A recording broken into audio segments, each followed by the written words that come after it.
Tinatanong ako madalas kung pinangarap ko ba maging direktor. And my answer would always be, no. Si Olive pa lang nagre-revise, ganyan-ganyan. So sabi ko, please, don't tell anyone. Kasi patay ako sa writer. I think my difficulty as a director is because wala akong final script.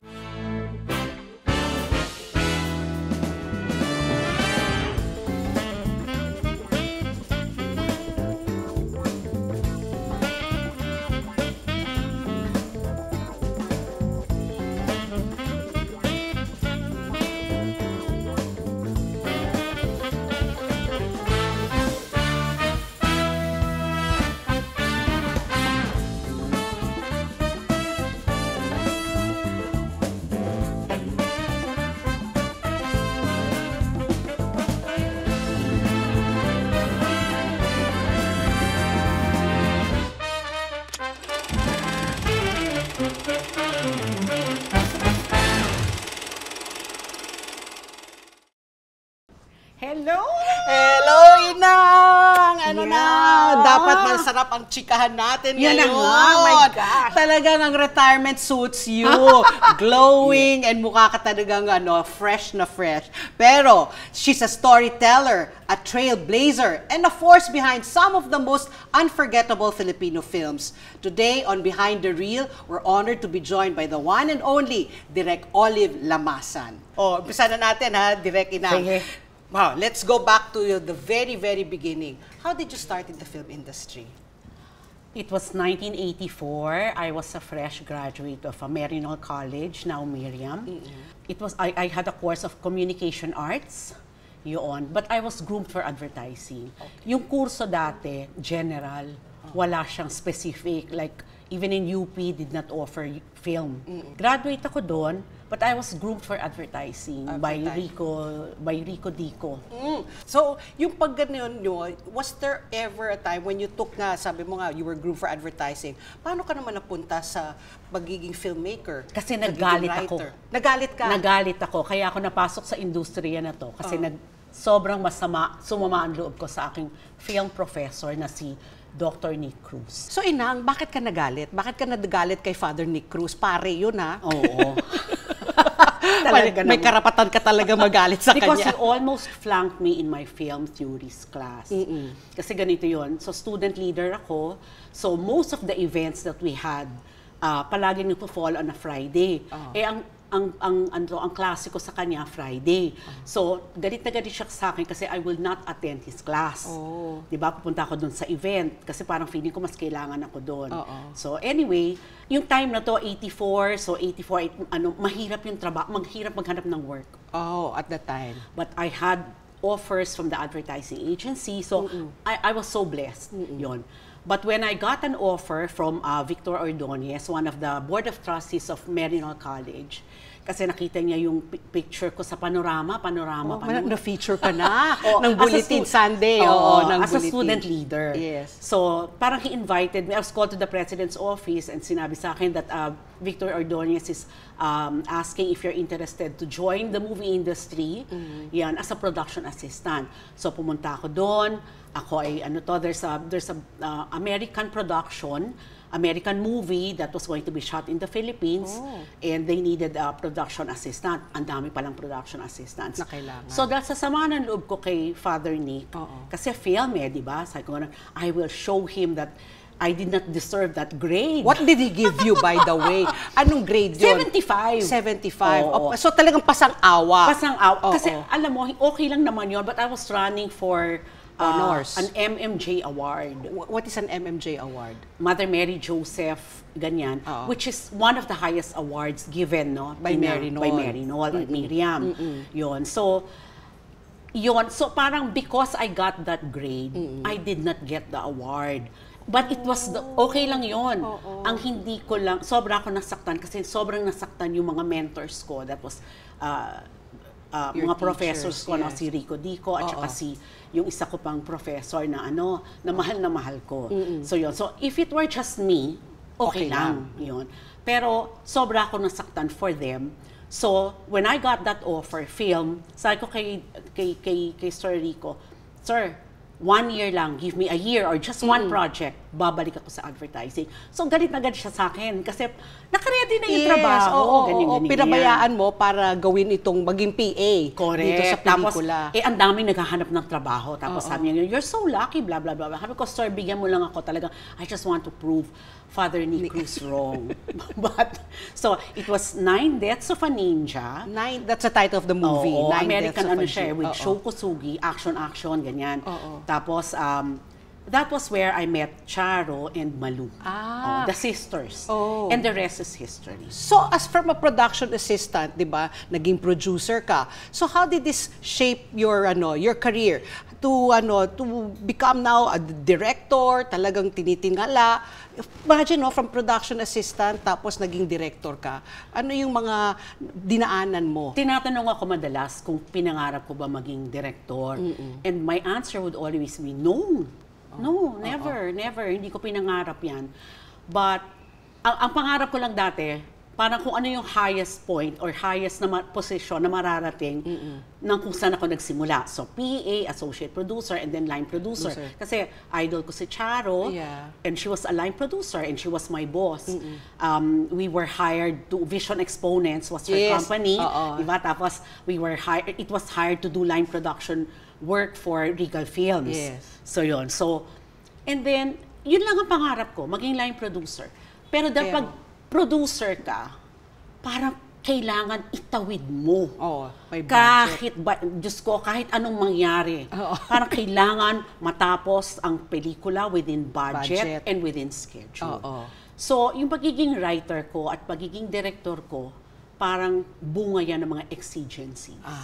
As a writer, I was line producing this project with a director, and the director refused to continue shooting dahil ayaw niya yung script. So it had to be revised. Rewritten the script. Yung kunyari yung kukunan for the day. So babasahin niya. Ayaw niya. Olive, I cannot do this. Blah, blah, blah, blah. Kulang. Sabi ko, direct, ano po ang gusto nyo? Ganyan. So, yung writer naman, busy elsewhere. Kasi konti lang ang writers. So, ang daming projects. So, wala siya dun sa set. Wala sa set. At saka wala siya, hindi niya ma-accommodate sa schedule niya, yung revision. Correct. So, dahil hinahabol ko ang schedule. At ni Vilma Santos. Si Vilma Santos, yung si artista noon. So, ang ginawa ko, trinay kong i-revise. So pinakialaman ko. So, nag-revise. Tapos, pinadala ko kay Direk. Ito naman pala, maganda. Okay, let's shoot. So, from that time on, palaging in secret, palagi kong nire-revise. Until one time, we were shooting in this church. Nandun ako sa ilalim ng pews. na nagbabayad. Kasi pag yung PA dati, pag mag-isa ka, ikaw ang field cashier. Ikaw, lahat. Multitasking, doon talaga. Grabe. Talagang mag-isa ka lang kasi PA lang. PA, line producer na. And that's it. So habang nag-distribute ako ng mga meal stubs. Anong meal stub? Akala ko habang binabayaran mo sila. At habang nagbabayad, nandun ako nagre-revise sa ilalim ng pews. So, yun. So, ang assistant director, si Direk Rory Quinto. So, sabi niya, para kayo-kayo lang talaga, small team. Tapos, hanggang sa na-discover ng director, ni Direk Loris. Si Olive pa lang nagre-revise, ganyan. So, sabi ko, please, don't tell anyone. Kasi patay ako sa writer. That's a big disrespect. Kasi rinire-write yung kanyang So, that was one of the biggest lessons that I had. Di ba? Come hell or high water. Parang dapat maitawid. Hindi. Dapat hindi mo pakialamanan yung trabaho ng iba. So, pero did the real writer ever react when she found out na ikaw yung gumagawa ng mga revisions? Anong sabi? Paano? Galit na galit. Galit na galit talaga sa akin. Pero bakit siya magagalit sa'yo? Siya yung wala doon Hindi ba siya dapat magalit sa producer o sa director? Kasi parang, or dapat sinabi ko sa kanya that kung hindi ka free, ako na lang ang magre-revise. Pero sa takot ko, yun, ayaw mong isabihin sa kanya. At saka baka sabihin, grabe. But anyway, or sa takot ko siguro, looking back, sa takot kong sabihin niya na huwag mong i-revise. Hindi ko matatapos sa schedule ni Ate V. So yun. So basta ganyan. So because of that, na-discover nga ako ni Direk Loris. You know, that by the way, that movie won Best Screenplay. Oh, di ba? So, pero did you take credit for it? No. The writer pa rin. Kasi ano ka lang, kumbaga, ghostwriter. Ghostwriter. At saka talagang hiyang-hiya ako. Yeah. That anyway, and then after that, because Direk Loris discovered me that I could write, she invited me to write Ipagpatawad Mo for Viva Films. This is the Vilma Boyet movie with an autistic child. Okay. Which won Urian. Best naman. Screenplay naman. So, doon lang ako nadala, Patpi. Talagang dahil sa kailangan. Kailangan, sige, magsusulat. Ura-urada di ba? Yeah. Pero so, yun na nga, Inang, nag-umpisa ka sa films, pero talaga nag-transition ka rin sa TV. Di ba? Dala-dala mo rin yung core group ninyo. Sabi, kasama nga si Charo dyan. Of course, Malu Santos was also part of that. Sino pa yung mga kasamahan mo from film na pumasok sa ABS na kayo yung naging core doon rin sa mga narratives, doon sa mga kwento na ginawa rin ng ABS? When we started Star Cinema in 1992, I was already with ABS. After I resigned from Regal Films for a year, I worked there for a year, I joined Charo in ABS. So, executive producer ako ng Sharon Cuneta Show at the same time ng Going Bananas. So, variety shows naman, ha? Oo, diba? Yun ang aking simula sa TV. Okay. And then, kay Maalaala Mo Kaya, kapa-kapa lang kami, Patpi, kasi wala naman talagang formal school in writing at the time. Yun. So, ang eskwelahan namin, parang you had to have money. Like Direk Carlitos, like Direk Marilu Diaz Abaya. So, you could study film abroad. So, dito, kapakapaan lang. Ang eskwelahan namin ay si Ricky Lee. Sa mga screen and then you read film books, and that was how you learn. So, kapakapaan lang. So, when we did Maalaala Mo Kaya with Charo, syempre, ako yung supervising producer, and then Malu resigned from Regal and joined ABS-CBN. And so she became the production head of Maalaala. Kaya, so ako naman yung creative. So yun. So, wala akong alam. But alam mo, everything was done by instinct. Kumbaga, everything was uwido, di ba? Yung parang you just learned as you go. And then after that, whatever works, yun na lang ang ginagawa ninyo. Yes. Pagkatapos nun, pinatawag kami, and we were assigned to do, to help set up Star Cinema. The movie outfit na of ABS. The first head managing director of Star Cinema was Charo, and the general manager was Simon Ongpin. Malu Santos was head of production, and I headed creative. Wala akong kaalam-alam. Wala talaga akong kaalam-alam. Creative supposed to be para mag-isip ng mga script, parang gano'n na gagawing pelikula. Yun ang una mong trabaho. So, ang nangyari, since kapakapanga ng sistema, Envision Films under Charo, and same system also with Maalaala Mo Kaya, kami-kami lang ang nag-uusap. So, kami-kami ang core. Ang creative core group. And then we were joined, Charo invited Enrico Santos, and then Ricky Lee was invited also. Mga writers yun. And then Melanie Garduño. So kami lang ni Malu ang part ng core group na yan. So we would assess, evaluate, and approve materials. And then brainstorm on future projects. And the same system we implemented in television. In doing teleseries, ganyan. So, eto na, parang we realize, writing, ang ganda, Diyos ko, kung blessed ka at gifted ka like a Joey Reyes, diba? Parang prolific. Prolific. At saka you rewrite a script on your own.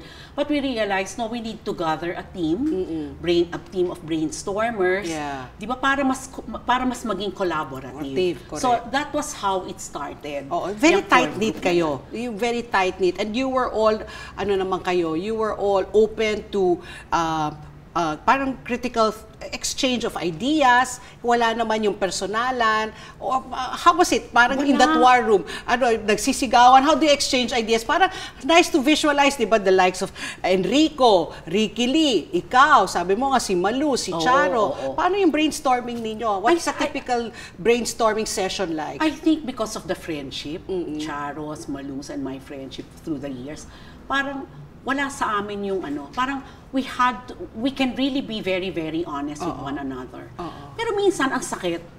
Minsan masakit rin, minsan masakit talaga yung ganyan. But you will have to, kasi ang thinking mo palagi, parang, this is not about you. Yeah. This is for the good of the project. You have to rise above your personal feelings. So, from there, na-implement ang sistema ng core group or creative teams, even in television. Specifically for the TV dramas. Yung mga drama. So, ano yung mga important learnings na nakuha mo dito when you were in ABS-CBN? What, from your work experience, ano yung mga takeaways mo? How did you, parang your evolution, no, as a creative person to a corporate person, managing people, producing films, writing scripts, ano yung mga takeaways mo? I think lahat talaga ng learnings mo, parang all came together in, shaping the person that you become. Yun. So, from that, no, as I said, di ba, lahat nga ng kung saan ako napunta because of exigency. Yeah. So, nung finorm namin yung Star Cinema, we realized we did not have creatives. We lacked directors, we lacked writers because, they were contracted with action productions, and then with the big wigs, no, the Regal Films and Viva Films. So, syempre, as creative head and as production, anong gagawin natin, Malu? And then, that was when we decided, prior to that, ito na naman, kailangan na naman may mag-direct ng maalaala mo kaya. TV. TV muna. So, there were directors, but all the directors kasi were busy doing film. Okay. Yun. So anyway, ito na naman. Film was more primed at the time. Yeah. At saka dati, hiwalay ang film at saka TV. Yes. So yun. Nangyari lang naman na naging, film actors went into TV, television with ABS-CBN. Yes. Yun. So anyway, so dahil doon na naman, parang hindi, Olive, hindi Manlu, hindi ko talaga kaya mo yan. Hindi kaya. Tapos one time, in-invite ako kasi si Charo hindi makaiyak. There's an episode where she was going to star in Maalaala Mo Kaya. Na dapat iiyak siya. Na dapat iiyak siya. So, hindi siya makaiyak. Pinatawag ako. Ikaw nag-motivate. Ako ang nag-motivate. Umiyak. So, sinabi ni Malu, magdidirect ka na.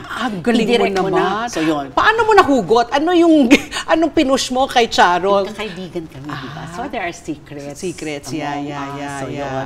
So, alam ko kung anong what buttons to push. What buttons to push. So, yun. So, dahil naging director ako, so director. So, naging creative head ako ng Star Cinema. So, wala kaming anong stable of creatives natin. Wala tayong writers, wala tayong directors. So, yun. Kayo na lang. Kami na lang. So, sinabi, that's why you need to train. Yeah. I got a lot of bashing for becoming head of creatives. Because why? Kasi parang bagong-bago akong director nung time na yun. Bago rin akong manunulat. So, ang dami kong narinig sa labas na anong karapatan niya, sino siya, etc. But what did you have, what was your vision for Star Cinema? Kasi nga, the two major players at the time, Viva Films and Regal And then Star Cinema was parang the third player. Yeah. What did you want to do? Kumbaga, ano yung gusto mong maging look ng Star Cinema para maiba kayo sa Viva at saka sa Regal? Wala kami talagang outright or conscious na pinag-usapan na ito tayo. Hindi. That's something that just came because also of the shared values that we have. Yun. And then, siguro dumating rin kasi at the time, Regal kasi is the mix. Di ba? Yung comedy, kilala siya sa comedy. Mga Regal Babies. Mga Regal Babies, yung mga... pero at the same time, it also had movie greats done by the great directors like Ishmael Bernal, Lino Broca, Peke Galiaga, marami din siyang ganyan. And then Viva started out with, diba, yung mga glossy, comics material, aspirational. So, kami ni Malu, parang saan tayo? So, we started out with an action movie. Star Cinema started out with an action film, Adan Ronquillo, with kay Bong Revilla. And then, since siguro, drama si Charo, drama rin si Malu, drama rin ako, napunta kami sa drama. Yun. Napunta kami sa family drama, and then, in fact, si Direk Joey Reyes did, ano nga yun, Aga, yung Aga tsaka yung Aga kay Aiko. Aiko. Talagang, which we all love, no? Ang Yes. ganda-ganda. Tapos, and then from there, nakita namin, ay may kilig yung Aga, ano to, Aga Aiko. And then, that was it. That was probably the beginnings of love stories for Star Cinema. Ako naman, I think my core is family drama and love story. Romance. Romance. But your first film that you directed, correct me if I'm wrong, was Maalala Mo Kaya, the movie. Yes. Di ba? Aiko, with Christopher De Leon, tsaka Chinchin. Hindi, Richard Gomez. Richard Gomez, Aiko, and Chinchin. How was that when you, kasi ginagawa mo na yung MMK, the TV series tapos magta-transition ka ngayon sa film. Ano yung experience na yun? How was it like? Siguro, Patpi, ako talaga parang very, very reluctant artist. I'm somebody who never believed that I could really, do things. Yeah. I lacked confidence in myself. Oh, really? Oo, sobra. Alam mo, pag may episode akong natapos, bakit pupunta ako sa ilalim ng lamesa ni Malu Santos, magtatago ako. Talaga? Masyado kang critical naman. Very, very, very. Hirap. So anyway, again, sabi ni kailangan gawin natin movie ang Maalaala Mo Kaya. So yun. So, Olive, ikaw na yan. Leb, ikaw na. Ganyan. Naku, wag naman ako. Ganyan. Sabi ko si Direk Manning Borlasa na lang, ikaw. Ganyan. So anyway, I was forced to do it. Yeah. And then naging hit. There was Richard and Aiko, my God. And they were stars at that time. So nanginginig ako talaga. And binigyan ako ng opportunity to work with a veteran cinematographer, si Romy Vitug. The late Romy Vitug. So, lahat pala ng breaks binigay sa'yo. You got to work with Richard, you got to work with Aiko, tapos Chinchin. So, and then, may magaling kang cinematographer. So, you had all the ingredients for a successful movie. Siyempre, at that time, hindi mo naman alam that you had all the ingredients for a successful film, di ba? Yun lang, akala mo lang, ito ka lang, so yun. Pero, it was all hard work talaga. So, yun. So, I had to sit down with Richard to tell, and really, be very, very honest with him that I'm scared. Yun, I'm scared, I'm intimidated with you. Siyempre, Goms, di ba? Parang, nasa Sharon Cuneta show lang, nakikita ko lang siya nanliligaw kay Sharon. Na-starstruck ka rin. Tapos, so yun. And we would be working in Regal, in some movies. At tapos ngayon, director-actor ka na. So I was very honest with him, likewise with Aiko, kasi ang baguhan nun si Chinchin. So yun, so there was a time when, kasi si Richard was also directing. And he was very technical also. He was doing he was starting to do commercials at that time. Tapos, he was also very close with, with Romy Vitug. Yung time namin, hindi pa ganito yung mga cameras. Yung time na, wala pa kaming monitor. Wala kaming monitor. Camera lang. At that time, it's a rule, no? Na nobody can see through a camera, can peep through a camera except the cinematographer, the assistant director, and the director. Nobody. But Richard would go there without permission. And I allowed him. Yun lang, I allowed him. Tapos yun, tapos sasabihin niya sa akin, Olive, parang mali yung lente mo rito. Aba? Ganyan, parang mali yung lente mo rito. Talaga, sabi ko gano'n, naka-18 ako, try mo nga ang 24, try mo nga. So yun. Tapos sabi ko, which is which? Tama ka. So, I think they also started seeing that, okay, alam ko yung ginagawa, may alam ako. And they started respecting me. 2 weeks after, Richard was calling me direct. Pero how was that experience, your first film? Kabang-kaba ka ba? After when you finish the film, sabi mo, okay, papatuloy ko maging film director, o ayoko na, syempre alam natin hindi naman naging ayoko na, pero ano yung initial reaction mo after the film, after you saw the finished product, when you saw Maalala Ko in the movie, in the big screen? I think there's a deep sense of fulfillment, di ba? Kasi maraming nagsasabing maganda siya, na-affect sila, etc. Pinanood ko yan, naalala ko yan. So yun, so, at saka, because I'm a writer, wala talaga akong I think my difficulty as a director is because wala akong final script. And that's also brought about by palaging nirarush. Yeah. Palaging nirarush. Di ba sa Amerika, 3 taon bago magkaroon ng final draft. Dito wala. Parang, shoot na tayo. Dapat i-meet mo itong schedule na to. Ahead ka rin ng creative. So kailangan itawid mo. So kailangan kahit ano pa, kahit skeletal, napaka-skeletal pa lang ng script. Dapat shoot nabubuo na. Shoot na. So yun. So, ang difficulty ng actors ko sa akin is that I write the script on the set. On the set. So, minsan pag, lalo na sana maulit muli. Because sana maulit muli, Direct Joey Reyes gave me a beautiful story. Pero sabi ko, ang ganda ng kwento, pero parang kulang. Talaga. Kasi parang, sa kwento, parang yung mga magulang ang ayaw dun sa relationship ni Aga at saka ni Lea. Sabi ko parang ang tatanda na nila.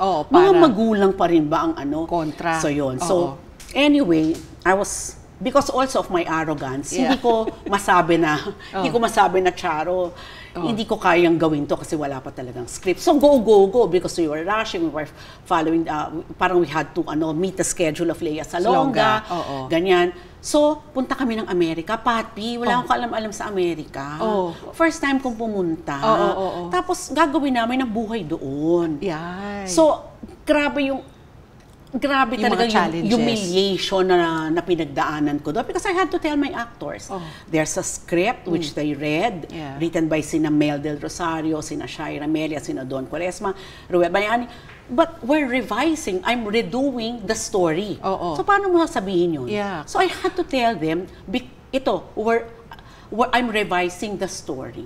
Kasi, syempre, binasa na nila yung script Tapos, di ba, handa na sila, biglang sasabihin mo, hindi, papalitan natin yan. So, kasi ang laki ng, because I wanted it to be, yung mag-a-affect ng conflict, sa relationship. It's because of them. There's the circumstances, and then yung characters nila, yung beliefs nila. And then, so it became the first OFW story and the long-distance relationship story, love story of Star Cinema. Pero grabe pinagdaan, nagagalit sa akin yung nanay ni Lea. What are you doing to my daughter? Sabi ko, tita, sorry po, ganyan. Tapos si Aga Mulak, si Tita Ethel, nagagalit na rin. Kasi, Ethel Ramos. Yeah, because nagre-revise ako on the set. At saka nung nasa Amerika, sasabihin, Direk, ano po ang eksena natin bukas? Hindi ko pa alam. Lem, hindi pa pwedeng hindi mo alam. Tsaka syempre pumapatak yung metro dyan, Amerika. Hindi ka naman pwedeng take your time. Nagagalit sa akin yung staff, di ba? Paano kung may hahanap ng locations, etc. So anyway, I always say, pag tinatanong ako, ano ang pinaka-difficult mong project as a director, it's sana mo ulit-muli. There's so much more to unpack from Direk Olive's incredible journey. But for now, we're hitting pause. From more personal stories to some deep reflection about the state of our industry, it's all coming up next on the second part of this episode, only here on Behind the Reel. Dal-dal ko. Okay lang. Alam mo, dami mo mga stories na hindi ko alam. Mga talagang, I'm sure lahat mga nanonood ngayon, magugulat sila, ganun pala, nag-umpisa si Inang. 2 sequences lang ako a day. Wow. Yeah. Minsan hindi ko pa nasasara. Over budget ka na nun. Sobra. So yun. Ang tawa mo kasi pag bumatakbo kang baba. Sabi ko, tumakbo ka ng 3/4 at high drama. Kung passion mo siya, gusto mong maging director isang araw, sobra mong gustuhin. Talagang mamatay ka na sa pagkagusto.